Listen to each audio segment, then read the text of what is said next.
Morjes ja terveisiä täältä Suomen lounaiselta rannikolta. Mä oon tällä hetkellä Teijossa ja merikin on tuossa tosi lähellä, mutta tämä vesi mun takana ei ole kuitenkaan merta, vaan se on Sahajärvi, joka on osa Teijon kansallispuistoa. Ja lähdetään pariksi päiväksi retkeilemään tuonne kansallispuiston alueelle. Mehän käytiin täällä vuosi sitten, aika tarkkaan vuosi sitten. Silloin liikuttiin siellä eteläisemmillä järvillä, Matildanjärvellä ja Puolakanjärvellä. Nyt ollaan täällä vähän pohjoisempana puistossa ja tämä on tosiaan Sahajärvi. Ja tässä järvessä on saari, jossa on laavu ja sinne kuljetaan kesäkaudella semmoisten vaijerilossien avulla. Ne lossit ei ole vielä käytössä, mutta mä huijaan pikkusen ja mulla on oma lautta mukana ja melotaan sinne saareen ja mä valtaan sen itselleni pariksi päiväksi. Tervetuloa mukaan reissuun. Ihan käsittämättömän hienon näköistä. Tampereen korkeudella on vielä järvet aika lailla jäässä ja varjopaikoissa on lunta vielä reilusti, mutta täällä on ihan jo tämmönen kevät-kesän meininki.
Tässä Sahajärvessä on 2 saarta, tuossa on toinen, toi isompi.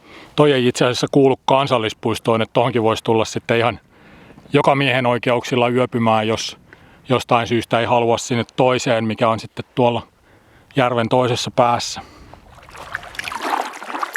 Ai että, tää on ihan kuin joku toinen todellisuus, kun on näin paljon keväsempää yhtäkkiä.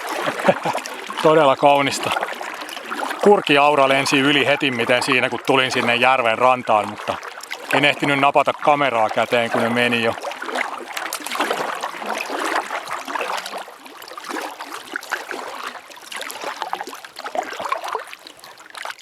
Ai että mitä rantakallioita, todella komeeta. Ja tuolla kohisee koski.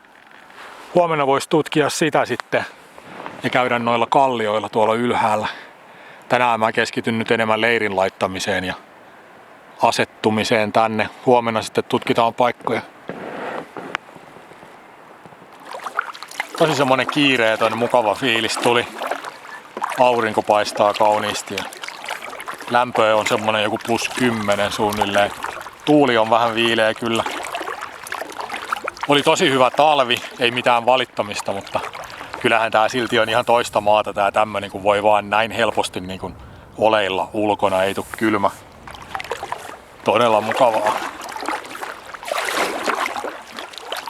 Onkohan toi meidän määränpää tuossa edessä? Näyttäisi ainakin saarelta. Joo, tuolla näkyy Lossin silta ja tuolla on se laavu. Sitten pitäisi katsoa joku hyvä rantautumispaikka. Siinä laavun edustalla oli loivaa rantaa, mutta siinä oli vielä jäätä. Varjoisa poukama, niin siinä oli vielä jäätä. Ei päässyt lähellekään rantaa.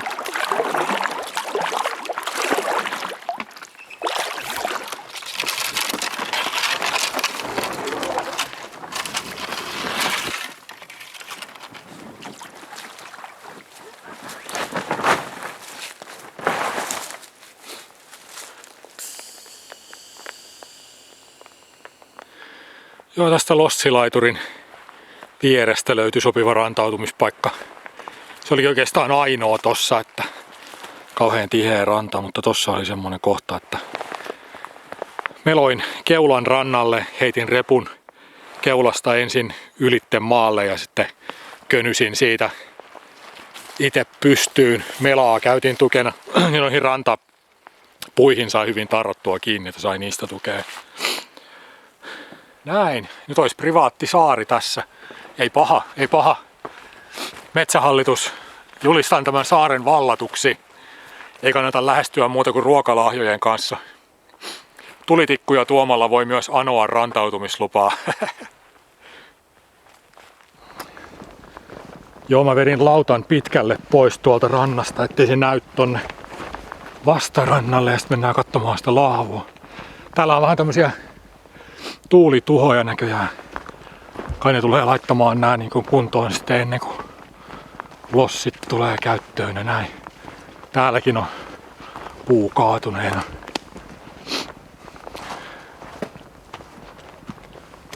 Näitähän on jonkun verrankin täällä nurin.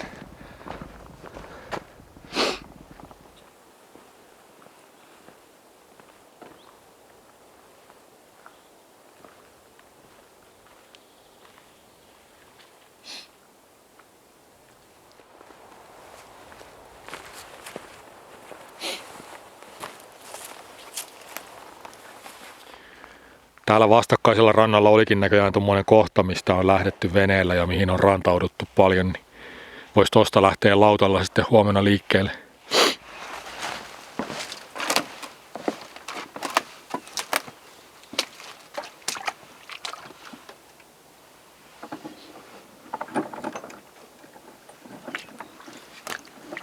Tää on tää toisen puolen lossilaituri. On tosta nyt muutama 10 metriä matkaa tonne mantereen puolelle.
Huomenta. Se on tämmönen raikas, mutta aurinkoinen, kaunis aamu. Tänään pitäisi olla tosi hieno päivä tulossa, joku 2-13 astetta lämmintä ja aurinkoista. Hieno homma. Tästä aamupalan jälkeen lähdetään sitten ongelle. Tuossa on iltasella kaloja polski iloisesti tuossa järvessä ja täytyy kokeilla vähän, että saisiko kesäkauden ensimmäiset kalat. Ja sitten mennään tutkimaan se koskipaikka ja se kallion reuna, mitä katsottiin tullessa. Niin siinä on tämän päivän hommelit sitten. Ei paha.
Joo, tämä on tosiaan Sahajärvi, missä ollaan, ja tässä näkee tämän saaren kartalla.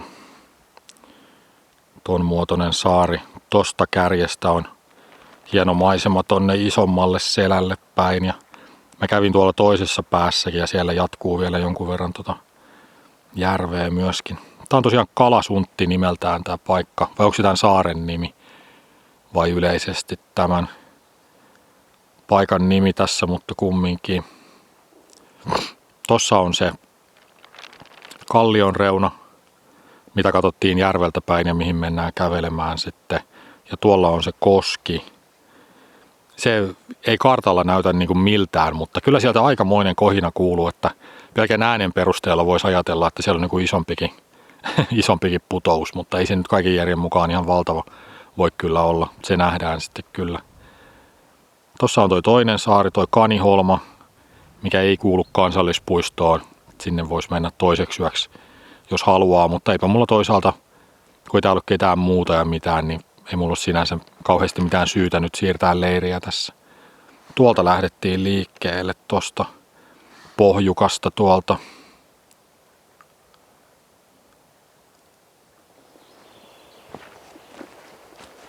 Tässä on mun kalastusvälineet tällä kertaa. Mulla on ihan tämmönen kaupan onkivapa, mistä mä oon ottanut pari paksuinta pätkää pois. Ja tästä jäi tämmönen ihan olemattoman kevyt vapa, mikä aukeaa kumminkin suunnilleen 3 metrin mittaiseksi. Ja mä kalastan joka tapauksessa tämmöisillä niin kuin metsäisillä rannoilla, tämmöisillä mettäjärvien rannoilla, niin se joku 5-metrinen vapa on monesti tosi hankala käsitelläkin tuommoisissa tiheämmissä paikoissa, että tää on helpompi siinä suhteessa. Ei tosiaan paina käytännössä mitään, niin tää voi olla repun pohjalla ihan joka reissulla sillä lailla, ei tarvitse ainakaan sitä painoa miettiä.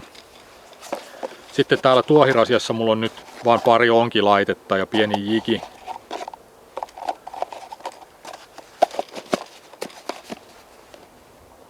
Mulla on kalaa vähän mukanakin tossa, niin mulla on muikun pää syöttinä. Katsotaan kelpaako ahvenelle.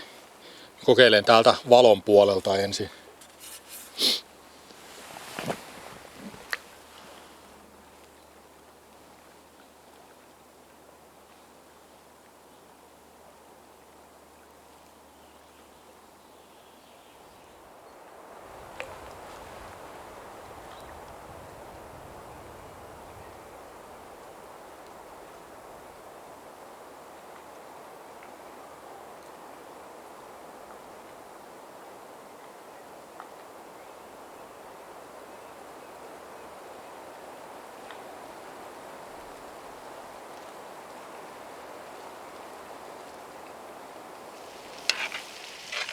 Mulle on joskus sanottu, että kun on eväänä kalaa, niin se huonontaa kalaonnea.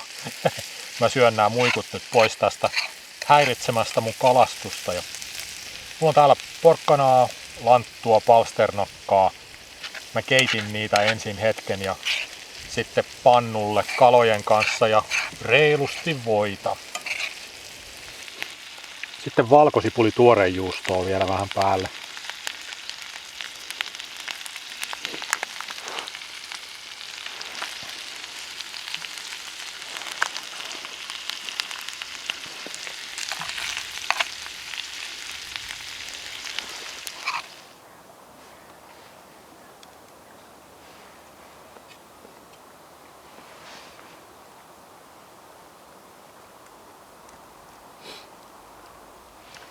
Neljä ja puoli kautta 5. Erittäin hyvä.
Aika hieno koski ja tuossa oli ihan selvät jäljet, että sitä vettä on mennyt joskus paljon enemmänkin tästä ylitte, niin kuin tämän kannaksen yli. Ja siinähän oli niitä ladottuja kiviä, niin tämä on varmaan joskus aikanaan niin kuin kavennettu, padottu ihmisten toimesta tuommoisiksi kapeiksi koskeksi sitten ja saatu järven pintaa nostettua sitten jotakin tarkoitusta varten.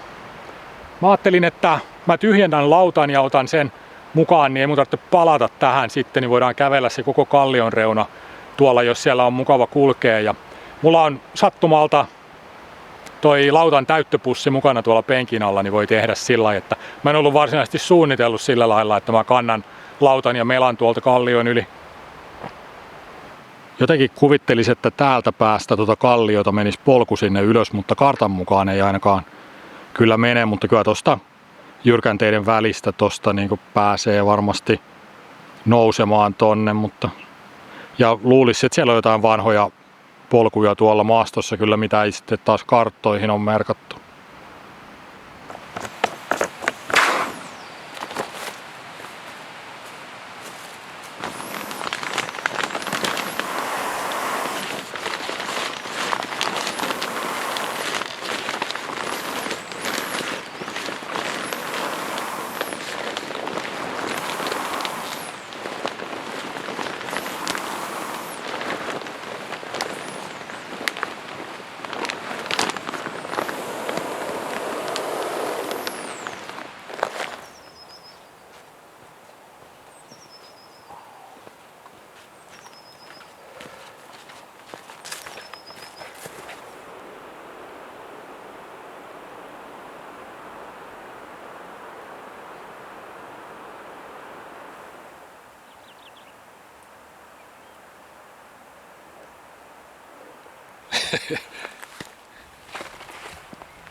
Siinä oli toinen YouTube-retkeilijä tuolla riippumaton kanssa, Jesse Kallio.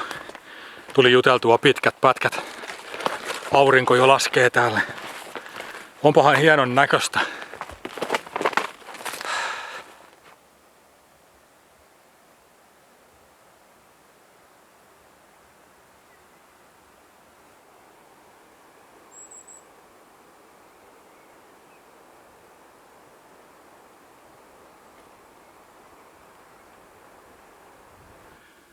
Tuolla on jo toi meidän valtaama saari.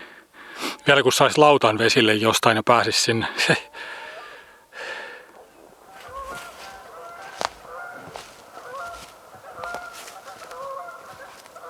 No tästä pääsee kyllä.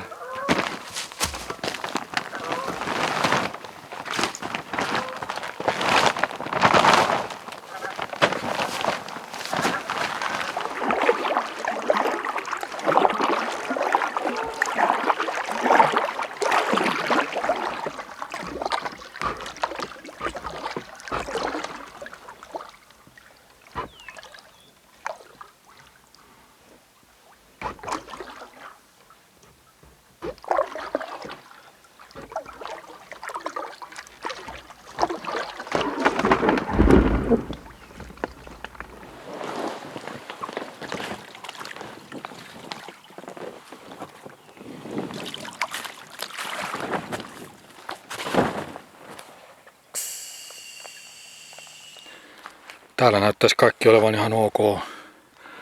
Ruokasäkin mä laitoin narulla tonne puuhun, ettei supikoira syö mun eväitä.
Mä en jaksanut kauaa onkia.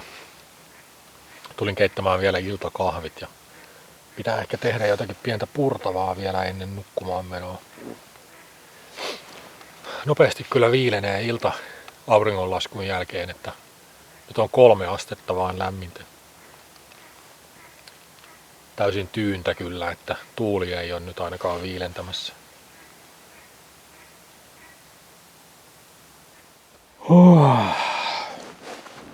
Nyt on kyllä ihan valmis nukkumaan, että on ollut kyllä hyvä päivä. Tosi mukava kiireetön aamu ja keskipäivä siinä ja sitten sinne koskelle ja kallioille. Tosi hyvä fiilis jäi tästä päivästä kyllä.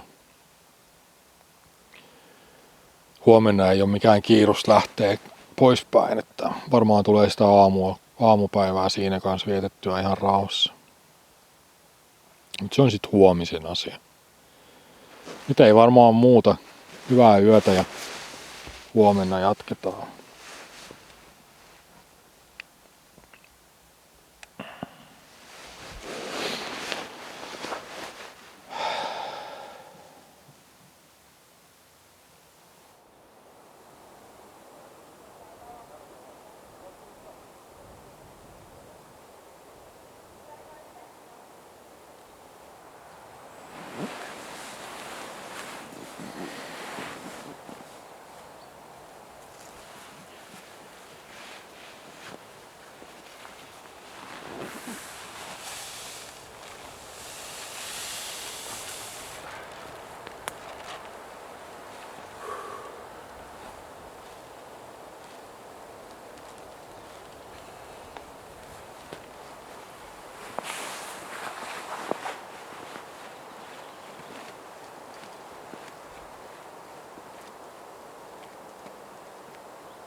Huomenta.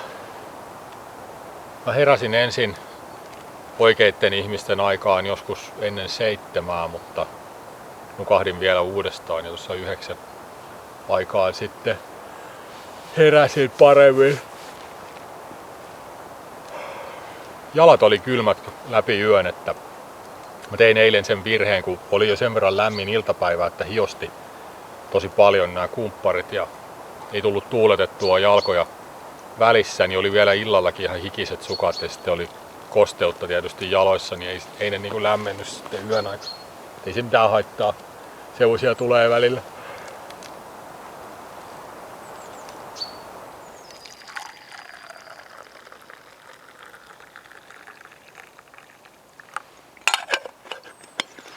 Löytyisiköhän tuolta joku aurinkoinen aamukahvittelupaikka? Joo, aurinko löytyi, mutta niin löytyi viileä tuulikin täältä vähän ylempää kallioilta. Kyllähän tässä on vähän semmonen niinku viimeinen ihminen maan päällä meininki aina välillä. Semmonen fiilis tulee, kun on yksinään täällä saaressa ja tietää, että muut ei pääse tänne. Ja veneellä tietysti pääsisi kuka tahansa, mutta ei tässä vissiin kauheasti veneillä. En ole ainakaan nähnyt ketään soutuveneellä tai millään liikkeellä. Ja yksinään vaan ollut tässä sitten. Voin kuvitella, kuinka täynnä elämää ja kuhinaa tää saari on sitten joskus kesä-heinäkuussa, kun retkeilysesonki oikein tosta käynnistyy. Vois kyllä tehdä sillaikin, että tossa kun on aamukahvit juonut, niin laittaisi kamat kasaan ja meloisi tonne noille kallioille, tonne vastarannalle. Tosi hyvän näköiset aurinkoiset kalliot tuolla. Tekis siellä ruuan sitten. Se on tossa se kallio ja siinä onkin ihan lähellä rakennuksia. Siinä on asutusta tossa vieressä, niin mä taida sinne mennäkään, mutta vois kyllä meloa vähän näiden rantojen myötäisesti tätä kautta pois sitten kun lähtee.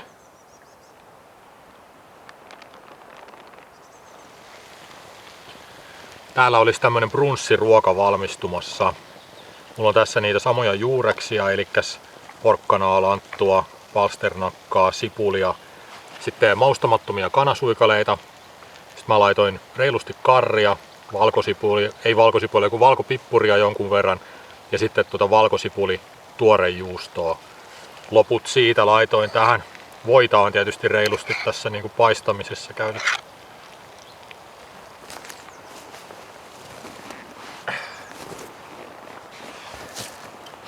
Hyvältä ainakin näyttää.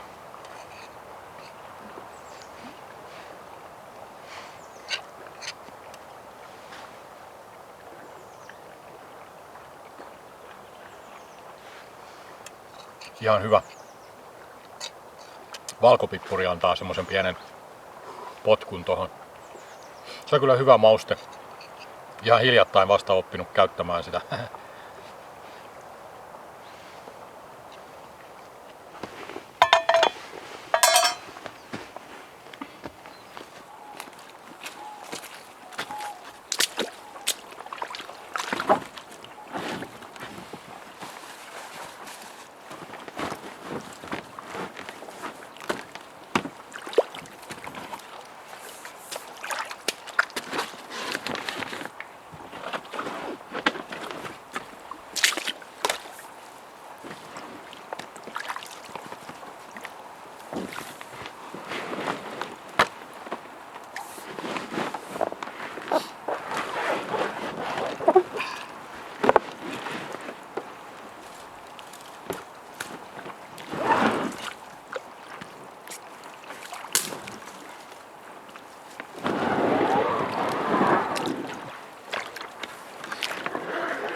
Tosi hienoja kallioisia rantoja vähän joka suunnalla täällä. Hyvän näköistä maisemaa.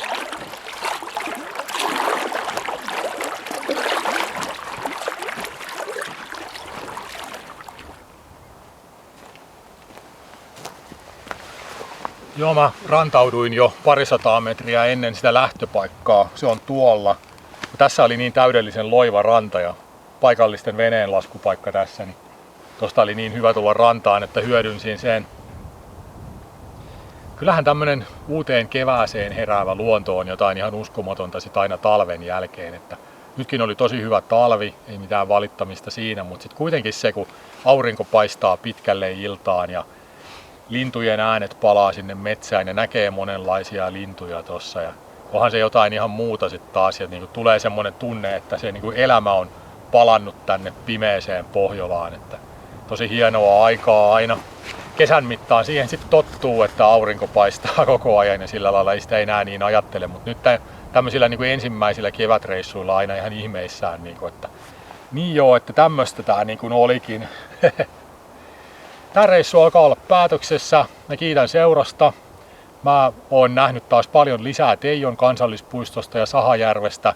Se kallio reuna oli tosi hieno siellä ja se koski ja tietysti sitten se Kalasuntin saari, missä oltiin siellä. Ja hyviä hetkiä ja hyviä muistoja taas hankittu.